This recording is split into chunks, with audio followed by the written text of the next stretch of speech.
I'm so sorry to keep you waiting. I had some technical difficulties. Oh, okay, I just heard you. I wasn't hearing you for a second there. Can you hear me okay now? Oh, just bear with me a sec, just in case I drop the audio. Can you Okay. hear me okay? I hear you, but I no longer see you. Okay, now I see you. Sorry. This is the typical dialogue of conversations nowadays. The first couple of minutes is, can you hear me? Can you see me? The city of New York, Boricua from the Bronx. I know. Well, and I'm sorry, I was at a rally, an anti-Asian hate rally, and so I'm in a makeshift studio, so to speak. So my apologies if it's not ideal. Pretty messed up what's happening out there and stuff with the Asian hate crimes and stuff. My wife is Chinese, and if it ever happens in my presence, the perpetrator will have a problem. That's all I can say. I have construction going on outside. We live in a perpetual construction site, which to me translates to maybe somebody's cousin owns a facade company, and That's usually what it is. yeah. But you know all about that, right? Given your background as a urban planner. Yeah, I think the scaffolding laws have a really good precept, like that they were about safety. But now, any good policy can end up being a really bad one when it's not well managed or checked or reviewed over time. And now you have more people injured by falling pieces of scaffolding than you do by falling buildings, right? So it's, I think every policy, even good ones, end up being problematic if we don't hold power accountable, which is kind of the point of everything, right? Thank you for coming. It's been a little crazy, but thank you. I'm really excited to be here. I'm Lindsey Boylan. I'm running for Manhattan Boro President, and I've been in the field of urban planning my whole career, which is what this job is about. It's all about the decisions we make in the built environment to improve the lives of our people. And there's no more important time to think very carefully about all the decisions we make in the built environment to improve the lives of New Yorkers and specifically Manhattanites. And I don't have to tell you, before this crisis, we had huge issues of inequality. And that's only been exacerbated by this pandemic and all of the connected failures of our leaders. And that's when I knew I had to run for this job, because this job of borough president is all about urban planning itself. I'm the viable woman candidate. I'm also the progressive in the race. And I think both of those things matter in a year where millions of women left the workforce, and our government and our Democrats specifically even are not doing enough to help people. And so I'm excited to do this job. I'm a mom of a 7-year-old who just had her 7th birthday, and helping to make this city as livable as possible, and this borough specifically, means everything to me. So I'm excited to do it. And people know me, I think, more recently for speaking truth to power, which I won't get into too much. But I think if I could say anything of what that means to voters, it means that even when it's tough, I'm going to do the right thing. And I think that you need someone who's going to act that way. It's very important in politics, and not always the case, right? No, not mostly the case, unfortunately, I think. Yeah. I've spoken to people running for council, Senate, Congress, state assembly, all kinds of. I never spoke to somebody running for borough president. Yes. You're my first borough president candidate. Yes. It's one of those jobs that people are like, what does it do? What is a borough president? That's where I'm going to, by the way. Yeah. That's what I was going to ask. What exactly does a borough president do? I thought it was just like, the Queen of England. You just kind of, Well, if that's what it is, I would take a pass on that one. That is not a job I would want. What I would say, it's a very good question. I think it's the most important one, because people say, listen, Lindsey, why do you want to do this job? It is a figurehead. And yes, I think that over decades, it's the powers of the borough president were stripped away because people didn't like someone who's not the mayor, someone who's not the governor, having powers to have a huge say in the city. But let's talk about what it actually does. It is the job most concerned with decisions around land use, zoning, and community boards. This person, borough president, has the most senior say, aside from mayor and governor, in what gets built and how in this borough. And I think that's really important, especially in a time like this, because one of the biggest problems we have in this borough is extreme inequality. And we cannot just rely on city council members to make choices for everyone that reflect the needs of everyone. And I view this as a job all about that. How do we use all the tools we have, including the $100 million or so of capital money the borough president has to help our community and our borough recover? How do we use all of those resources to help people? How do we use the resource of the community board appointments process? How do we use the resource? Oh my God, I love Pomeranians. How do we use the resource of the education councils? How do we use the resource of the solid waste council to really make decisions that improve everyone's lives? And my experience of power, having worked as the Secretary for Economic Development for the state of New York, is that there's specific finite delineated power.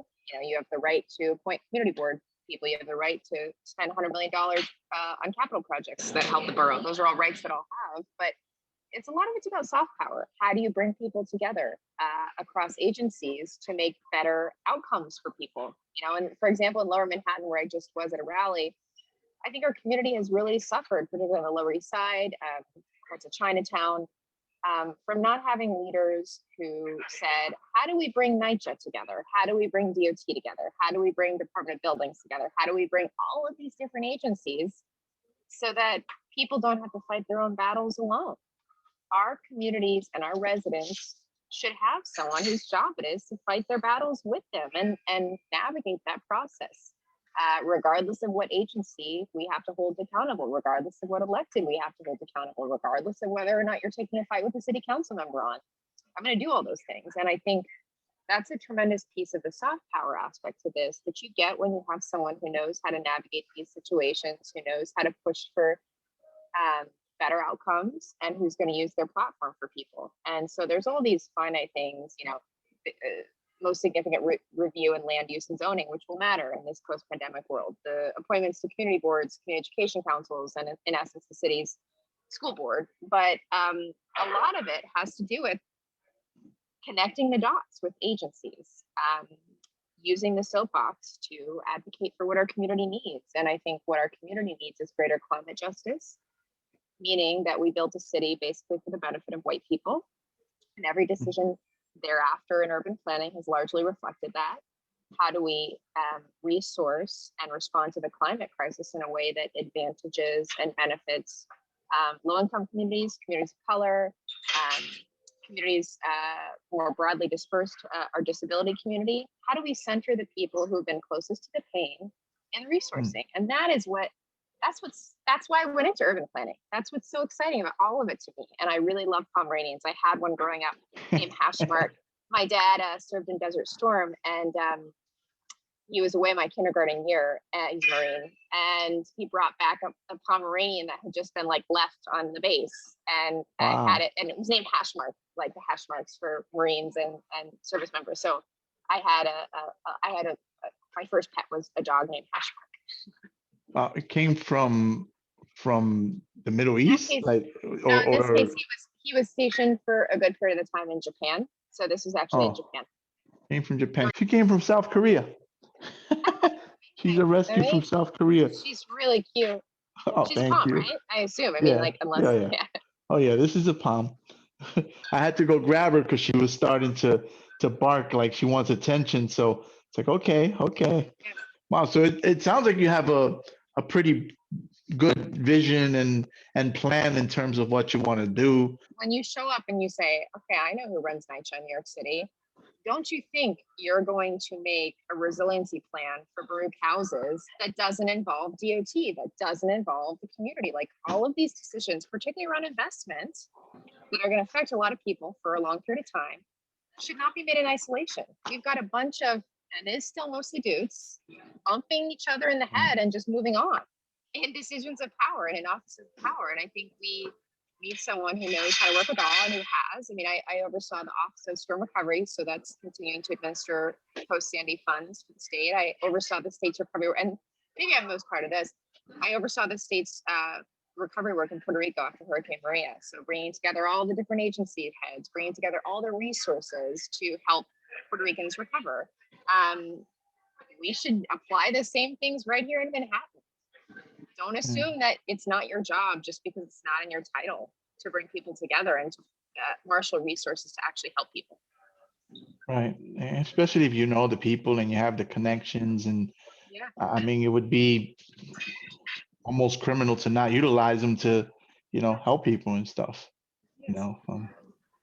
Yes. Yeah. And well, do you see yourself, well, I guess it's one step at a time, but do you have, I don't know, I'm trying to use the correct word, but do you have the ambition to go further from there? Is that your objective, or are you still kind of like,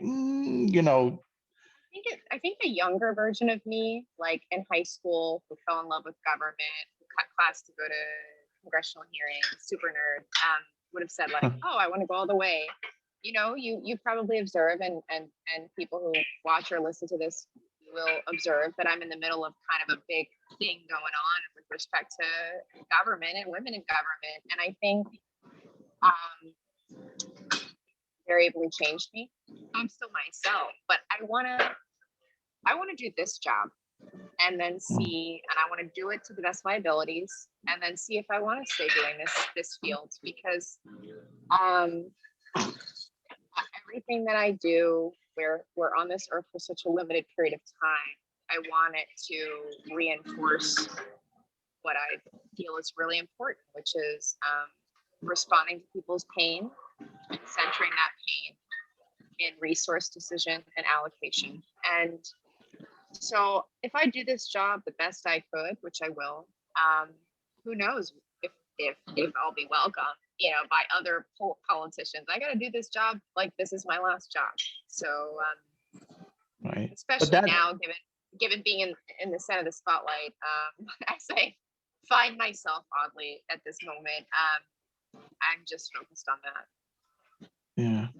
I mean, well, technically doing the job the right way could actually make the politicians not like you. That's true. Right? That's true. I mean, look where I am right now. There's one or two politicians who really don't like me. Yeah. Have you ever read Carl Hiaasen? No. Do I need to? I think you might enjoy it. He's primarily focused on the corruption of politicians and all the players in Florida. I need to read this. Yeah. I'll check it out. You might enjoy it. It might, it'll give you a giggle. That's the theme, the developers, the governors, the politicians, they don't care about people. Great film. Yeah, that great film, Chinatown, around Los Angeles at the same time in some respects. Turn of the century. Not turn of the century, I guess, like mid-century. But yeah, I'll check it out. Yeah, very, very enjoyable. I'm a big fan of his work. I actually, it's the first book I've reread in a long time. I've never actually read a book twice, which that's saying a lot that you did that. So I will read this. I want to experience that one again. And the same thing, I was reading it and burst out laughing. Okay, I could use that now. So I will read it. When I connected you on social media, I for some reason I had the impression that you were like more of a journalist, like that was your thing. And I started checking out your profile, and that's when I realized you're running for borough president. Chat about that, because it's just. Well, I think someone who's in politics, but not, I guess, like carving their way through like the establishment, so to speak. I use Twitter because it's like a way to really talk to people and get a message across. So I'm not that surprised that you might have thought I was like in journalism, because I'm saying things on there all the time. Yeah. So I think, listen, I was just at a rally, and I was surrounded by people running for Manhattan DA, city council, and none of them are people who are part of the establishment. None of them are the candidates that are safe. And 2/3 of our city council is going to turn over. We're going to have a new mayor. We'll have a new governor soon enough. things could really change. And I think it's a really exciting time. As difficult as it is, I'm not trying to understate that. This has been the hardest time for so many people in their lives. And to be honest, I feel it myself. Things could change, and they need to change because it just isn't working for too many people, right? It is bizarre. It's, you know, it's crazy to me because several months ago, everybody was singing Cuomo's praises and everybody was, oh, I want to marry him. I want him to be president. Everybody's going nuts. And I was kind of indifferent, right? Like I didn't really care. I was like, yeah, whatever. I don't really care. I don't dislike the guy. I don't like the guy. The fact that he's a Cuomo and there was another Cuomo who was governor, to me, it just reeks of privilege and all that stuff, you know? To your point, so and I have my various levels of privilege. I'm a white woman, so I've got right there. I lucked out in some respects in terms of privilege, right? Not in terms of it being better. Just like I come with my own set of privileges as a white woman. But well, you're not going to get stopped by cops. You know what I mean? You know, you don't have to worry about certain things. You know. No, even I mean, listen, my husband's Korean American, and we can be meeting someone together for the first time, and they'll say, "Oh, where are you from?" And they're not looking at me when they say that, and that is racist. Especially since he's the one who's from Westchester, and I'm from California. Like, so I'm the one who's not from here. But anyways, I struggle a lot with how many more opportunities my daughter is going to have than I had, and you know, you bring up like multi-generational power, privilege, and all that. And to me, one of the best things I've been able to, one of the best gifts I was given, even in the way I was raised, was with a tremendous amount of resilience and grit. And I hope I every day try to show my daughter what I'm doing with my actions, and at the same time, kind of follow what her passions are, and find a way to not ever have her feel like she needs to be in the field I'm in, and also not ever have her feel that the world is like the level of privilege she's been given, which is much more than myself, even, or my husband. So I struggle with that, and I hope she doesn't go into politics, because I want her to craft her own sense of what matters. Right. Well, if she does, it would probably be her own decision. It doesn't sound like you're pressuring her, you know. No. If my current experience is anything, I don't want her to have so much hardship and difficulty. You never want that for your kids. Look at the numbers. I mean, let's not even talk about me here. Look at the way that women, mostly women, not only, but a lot of women are attacked when they do come forward. Look at the way that they're victim blamed. Of course they don't come forward. You know, I have all this level of privilege in terms of my ability to fight for myself and use my voice and advocate for myself. And I'm telling you, it's been the struggle of my life. Of course people don't come forward, you know, and abuse of power is, there's the abuse and then there's the power. And you're very frequently up against a David and Goliath kind of fight. And so, of course, people don't come forward. Of course they don't. And it just needs to change.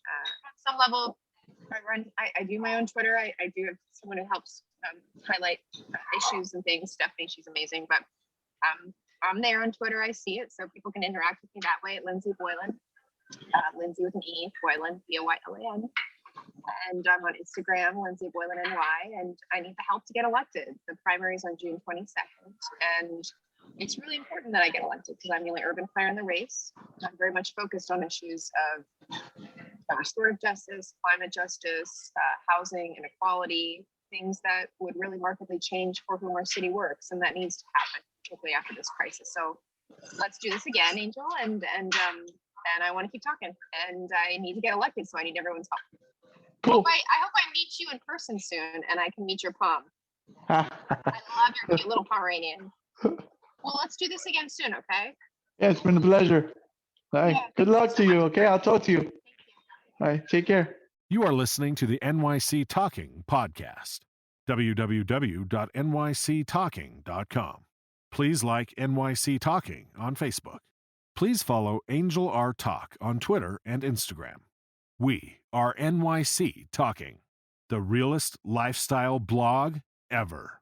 Thanks for listening.